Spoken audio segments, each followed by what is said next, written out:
শ্রাদ্ধ বাড়ির get ready. তো আজকে ছিল আমাদের একটা শ্রাদ্ধ বাড়ির নিমন্ত্রণ, তার জন্য আমি গেট রেডি করে নিয়েছি। তো আজকে আমি করছি নো মেকআপ লুক। আর এখন আমি দেখো আইব্রোটা আগেই করে নিয়েছি, আইলাইনার কাজল পরে নিয়েছি। এবার তোমরা বলবে যে আমি বলেছি নো মেকআপ লুক, তার মধ্যে আইলাইনার কাজল পড়ছে। আরে ভাই, আইলাইনার কাজল এগুলো মেকআপের মধ্যে পড়ে না, এগুলো ফাউন্ডেশন, ময়শ্চারাইজার, ক্রিম, এগুলো অনেক কিছু লাগালে তখন গিয়ে বলা যায় যে আমি মেকআপ করেছি। আইলাইনার কাজল এগুলো নর্মালি পরা যায়। তো এবার তোমরা বলবে আমি যাচ্ছি শ্রাদ্ধ বাড়িতে, আবার ডান্স করছি। আরে ভাই, ওদের বাড়িতে কেউ মারা গেছে, ওই খুশিতে আমি ডান্স করছি না। আমি ডান্স করার কারণ হচ্ছে আমার ব্যাকগ্রাউন্ডে গান চলছিল, তার জন্য আমি ডান্স করছি। তো এখানে দেখো আইলাইনার কাজল, লিপস্টিক আমার পরা হয়ে গেছে, সিঁদুরটা তো মাস্ট। তো কানেরটাও পরে নিলাম। এবার পরে নিয়েছি ছোট্ট একটা টিপ। আর এই ড্রেসটা অনেক দিন পর পরছি, আর আমার মনে হয় এই ড্রেসটার সঙ্গে না একটা বেল্ট না পরলে যেমন একটা খালি খালি মনে হয়, তাই বেল্টটাও পরে নিচ্ছি।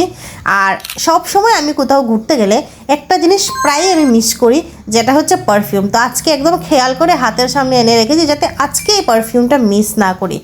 যাই হোক, একটু সুগন্ধিত আশেপাশে, নিজের আশেপাশে যদি একটুখানি গন্ধ গন্ধ ভাব হয় তাহলে বেশ ভালো লাগে।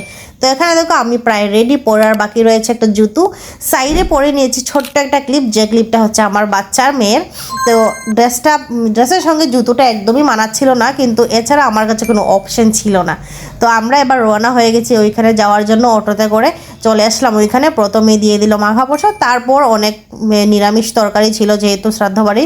তো খাবারটা খেয়ে নিলাম। রান্নাবাড়া প্রচুর ভালো হয়েছে, কোনো কমতি ছিল না আর কি। যাই হোক, সবার শেষে টক দই মিষ্টি না হলে তো হয়ই না।